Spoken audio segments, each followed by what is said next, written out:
शेतकरी आणि सामान्यांची चिंता वाढणार आहे। त्याचं कारण असं आहे, यावर्षी भारतामध्ये सुरुवातीला राज्याची चिंता वाढवणारी बातमी। राज्यामध्ये वातावरणात मोठा बदल झालेला आहे। सध्या स्थितीला पावसाबाबत एक अतिशय महत्त्वाची बातमी आलेली आहे। सर्व शेतकऱ्यांनी ही बातमी आता बघणं खूप गरजेचं आहे, कारण आता पेरणी करण्याआधी सावध व्हा, कारण आता डायरेक्ट पेरणीला सुरुवात करू नका। मोठं नवीन एक पावसाचं सावट काही ठिकाणी पाहायला जे मिळत होतं, म्हणजे आता मागच्या वेळी सांगण्यात येत होतं की या ठिकाणी असा पाऊस राहणार, उद्या या ठिकाणी पाऊस पडणार। मात्र आता एक मोठे बदल झालेले असून जून महिन्यातील सर्वात महत्त्वाचा जो अंदाज असतो तो अंदाज आता जाहीर झालेला आहे। कोणत्या ठिकाणी कसा पाऊस राहणार, काही ठिकाणी खूपच भयानक परिस्थिती पाहायला देखील मिळण्याची शक्यता आहे। सध्या स्थितीला मोठे बदल हे जून महिन्यामध्ये दिसून येणार आहेत। आता वारे वाढलेले आहेत, वारे पाऊस जे आहे ते घेऊन गेलेले आहेत। सध्या स्थितीला आता कुठेही पावसाचं वातावरण जास्त दिसत नाहीये। अचानकपणे असे बदल का होत चाललेले आहेत? पाऊस येताना येत आहे अचानक जोरदार, मात्र गेला तर सर्वच पाऊस का उघडत आहे, का एवढी उघडीप पाहायला मिळत आहे? सर्व काही अंदाज आपण बघणार आहोत, कारण पाऊस आला 5 ते 6 दिवस पूर्ण महाराष्ट्र, काही ठिकाणी 10 ते 15 दिवस पूर्ण महाराष्ट्र झोडपून काढला। मात्र जेव्हा शेतकऱ्यांना आता पेरणी करायची, त्यानंतर आता पाऊस जून महिन्यात काय संकेत देत आहे त्याबाबतचा एक विशेष अंदाज आता जाहीर झालेला आहे। त्यामुळे लक्ष देऊन हा व्हिडिओ शेवटपर्यंत बघा। चॅनलवरती नवीन असाल तर सबस्क्राईब करून नोटिफिकेशन बेल ऑलवरती टाका। महत्त्वाचे अंदाज रोज पाहायला मिळतील। आता सविस्तर बदल पाहणार आहोत। जून महिन्यात नेमका पाऊस कसा राहणार, पेरणी करण्यासाठी कोणती तारीख योग्य राहील, कोणत्या तारखेला पाऊस वाढू शकतो की कोणत्या तारखेपर्यंत राज्यात काही जिल्ह्यात खंड राहणार आहे, कोणत्या जिल्ह्यामध्ये जी आहे ती पावसाची भीषण टंचाई पाहायला मिळू शकते, त्या सर्व काही जिल्ह्यांची माहिती, सर्व काय अपडेट आता आपण पाहणार आहोत। आता लक्ष देऊन व्हिडिओ बघत चला। तर चला पाहूयात आता सविस्तर अपडेट। तर आता सध्या स्थितीला बघू शकता, भारतच नव्हे तर इतर आसपासचे जे काही भाग असतील, काही देश असतील, या ठिकाणी वाऱ्याने खूप तीव्र असा वेग धरलेला आहे। सध्या स्थितीची परिस्थिती पाहता एक मोठा बदल पाहायला तर मिळत आहे। यामध्ये आता वाऱ्यांचा प्रभाव खूप तीव्र झालेला आहे। शेतकरी मित्रांनो, आता पेरणी करण्याआधी सावधान व्हा, कारण आता काही जण पेरणीचा निर्णय घेत असतील, काही जणांनी पेरणीचा निर्णय टाळलेला असेल। मात्र आता हा लक्ष देऊन व्हिडिओ बघा, तुम्हाला देखील कळेल की पेरणी करण्यासाठी कोणती योग्य वेळ आहे। राज्यात पाऊस नेमका किती दिवस बंद राहणार आहे, जून महिना पूर्णपणेच कोरडा जाणार की कोणत्या दिवशी राज्यात पाऊस येणार, त्याबाबतचा एक महत्त्वाचा अंदाज आहे। तर आता लक्ष देऊन आपण जिल्ह्यासहित अपडेट बघूयात। तर इकडे बघू शकता, सध्या स्थितीला आजची परिस्थिती पाहता आज महाराष्ट्रातच नाही तर पूर्ण देशातील काही भाग, म्हणजे देशातील 80 ते 85% भाग हा आज कोरडा पाहायला मिळत आहे। म्हणजेच की पावसाविना आज भारत जे आहे ती काही भाग आपल्याला दिसून येत आहे। यामध्ये जर विचार केला तर थोडाफार पाऊस झाला तर इकडे काही आसपासचे भाग असतील, धनबादचा भाग असेल, रौनका, कोबरबा या भागामध्ये, तसेच विचार केला तर झारखंडच्या आसपासच्या भागात मध्यम स्वरूपाचा पाऊस पाहायला मिळेल। अन्यथा आज महाराष्ट्रामध्ये सर्वत्र उघडीप पाहायला मिळणार आहे। कोणत्याही भागात पाऊस पडणार नाहीये, वारे वाढणार आहेत, तसेच तापमान वाढणार आहे। उद्याची परिस्थिती पाहायला गेलं तर मोठा बदल होणार आहे। आता शेतकऱ्यांना मेन गरज म्हणजे आता उघडीपीची तर आहे, मात्र 4 ते 5 दिवस उघडीप राहिल्यानंतर शेतकरी आपली शेतीची कामे करू शकतो। मात्र सध्या स्थितीला उघडीप ही राहणार तरी किती, तर 4 ते 5 दिवस राहणार नाहीये। होय, पाऊस मोठी उघाड देणार आहे, काही ठिकाणी पाऊस हा बंद बऱ्याच दिवसासाठी राहणार आहे, हे देखील लक्षात घेणे गरजेचे आहे। यामध्ये जर विचार केला तिकडे बघू शकता, वाशिम, छत्रपती संभाजीनगर, नांदेड या भागामध्ये पावसाला उद्या देखील विश्रांती पाहायला मिळेल। हलक्या स्वरूपाचा पाऊस झाला तर होईल, अन्यथा पाऊस पाहायला मिळणार नाहीये। उद्या कोकण किनारपट्टीला हलक्या सरी राहतील, अन्यथा जास्त पाऊस राहणार नाही। पाऊस कायमचा बंद दिनांक 2 जूनला होत आहे। आता लक्ष देऊन व्हिडिओ शेवटपर्यंत बघा। इथून पुढे 2 मिनिटं वेळ काढून व्हिडिओ जर शेवटपर्यंत बघितला तर सर्व काही महत्त्वाचा अंदाज पाहायला मिळेल। तर चला आता पूर्ण जून महिन्याबाबतचा काय अंदाज आहे आपण बघूयात।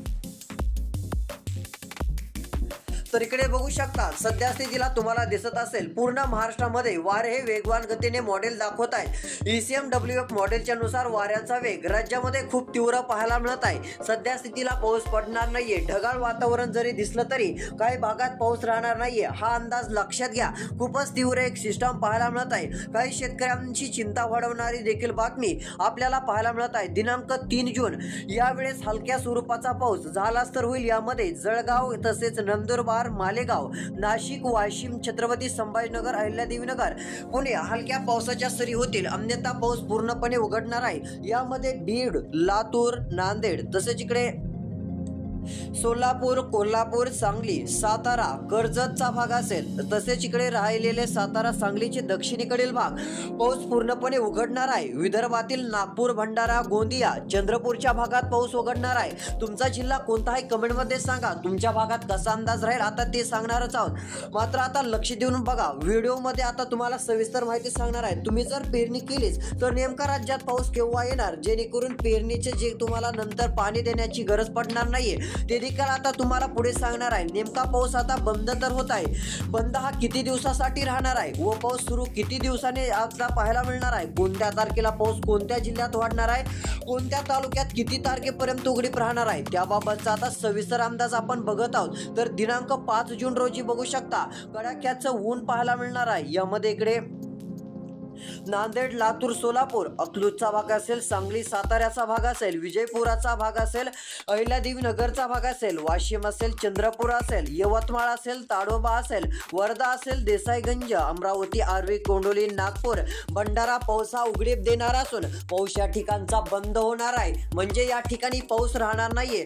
म्हणजे 5 तारखेपर्यंत तरी अजून पाऊस कोणताही मॉडेल दाखवत नाहीये. त्यामुळे शेतकरी मित्रांनो, पेरणीचा निर्णय योग्य ती तुम्ही ठराव घेऊन घ्या. जमिनीतील ओल तपासा. जमिनीमध्ये 1 फुटापर्यंत ओल आहे का नाही ते देखील तपासून घ्या. तुमच्या आसपासचे नदी, नाले, ओढे प्रवाहित झालेले असेल तर तुम्हाला पेरणी करण्यासाठी काय हरकत नाहीये, कारण की तेथील तुम्ही पाण्याचा वापर करू शकता. किंवा आसपासच्या विहिरी भरलेल्या असतील, तुम्हाला वाटत असेल की आपण या जून महिन्यामध्ये तब्बल 15 ते 20 दिवस पुरेल असं पाणी साठा आपल्याकडे आहे, तेव्हा तुम्हाला पेरणी करण्यासाठी काही हरकत नाहीये. तुम्ही बिनधास्तपणे पेरणी करू शकता. मात्र तुम्हाला वाटत असेल की आपण दिलं तर पिकाला एकच पाणी देऊ शकतो, तर पेरणीचा निर्णय घेताना थोडी काळजी घ्या व इथून पुढे लक्ष देऊन व्हिडिओ बघत चला, कारण एक मोठं संकट हे आपल्याला पेरणीवरती पाहायला मिळणार आहे. पेरणी करण्याआधी तुम्हाला आता सावधान व्हावं लागणार आहे. अन्यथा तुम्ही जर पेरणी आता सुरू केली तर पाऊस लवकर नाही आला तर तुमची चिंता ही खूपच वाढू शकते. तुम्हाला चिंता पुन्हा खूप सतावणार आहे. त्यासाठी लक्ष देऊन व्हिडिओ बघायचा आहे. तर चला आता कधी पाऊस वाढणार, किती तारखेपर्यंत उघडीप राहणार व कोणत्या जिल्ह्यात कशा प्रकारची वातावरणाची हालचाल राहणार आता आपण इथून पुढे बघूया. आता व्हिडिओ फक्त शेवटपर्यंत बघायचा आहे. दिनांक 5 तारखेला आता पेरणी करण्यासाठी जळगाव या ठिकाणच्या शेतकऱ्यांना हरकत नाहीये. जर तुमच्याकडे 2 पाणी देण्याची व्यवस्था असेल तर कन्नड, मनमाड, वैजापूर, सिल्लोड, जालना, चिखली, पाचोरा, जळगाव, धुळे, साक्रे या ठिकाणच्या शेतकऱ्यांनी पेरणीची सोय करावी. तुमच्या भागात आधी पेरणी करताना तपासायचं आहे 1 फुटापर्यंत ओल गेली आहे का नाही ते एकदा चेक करा. जर ही ओल 1 फुटापर्यंत असेल तर त्यानंतर तुम्हाला अजून एक विचार करायचा आहे, आपण 2 पाणी देऊ शकतो का. त्यानंतर तुम्ही पेरणीचा निर्णय घ्या. या भागातील शेतकऱ्यांना काही चिंता नाहीये, कारण 5 तारखेला या भागात पाऊस सुरू होणार आहे. मात्र तुरळक ठिकाणी पाऊस राहील. तसेच जळगाव, शिरपूर, नंदुरबार, वाऱ्या, नवापूर, धनगाव, सेंदवाचा भाग असेल या ठिकाणी निर्णय घेऊ शकता.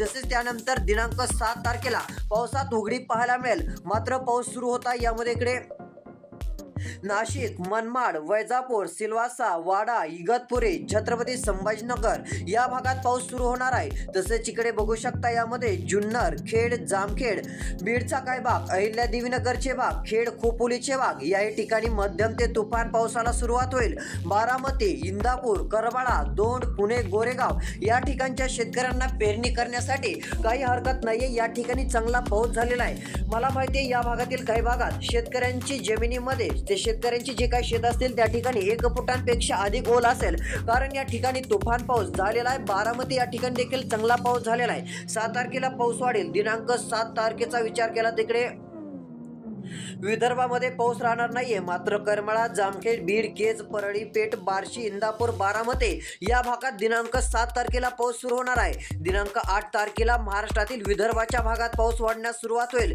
दिनांक 9 तारखेला देखील पूर्ण महाराष्ट्रात पाऊस वाढण्यास सुरुवात होईल. दिनांक 10 तारखेला पाऊस वाढणार आहे, मात्र कोकणातच राहील. इतरत्र भागात पाऊस नाहीये. 11 तारखेला उघडीप राहणार आहे. 12 तारखेला स्थानिक वातावरण निर्माण होऊन राज्यात पावसाची शक्यता आहे. 13 तारखेला देखील स्थानिक वातावरण निर्माण होऊन पाऊस राहील. दिनांक 14 तारखेला मुसळधार ते अतिमुसळधार पाऊस राज्यात दाखल होणार आहे. राज्यातच नव्हे तर अर्ध्या भारतामध्ये मुसळधार ते अतिमुसळधार पावसाची शक्यता ही आपल्याला पाहायला मिळणार आहे. हा अंदाज देखील लक्षात घ्या व पेरणीचा निर्णय घ्या. म्हणजेच की 14 ते 15 तारखेपर्यंत पाणी देण्याची सोय तुमच्याकडे असेल तर पेरणीचा निर्णय घेऊ शकता. अन्यथा पेरणीचा निर्णय घेऊ नका, कारण 14 तारखेपर्यंत किंवा 1 फुटापर्यंत ओल गेलेले असेल तर पेरणी करण्यासाठी काय हरकत नाहीये. 14 तारखेपर्यंत पिकांना काही होणार नाहीये, ओल टिकून राहते. 14 तारखेपासून धो पाऊस तीव्र कमी दाबामुळे राज्यात पाहायला मिळणार आहे. अजून जर वातावरणात काय बदल झाले तर अपडेट नक्कीच देऊ. धन्यवाद.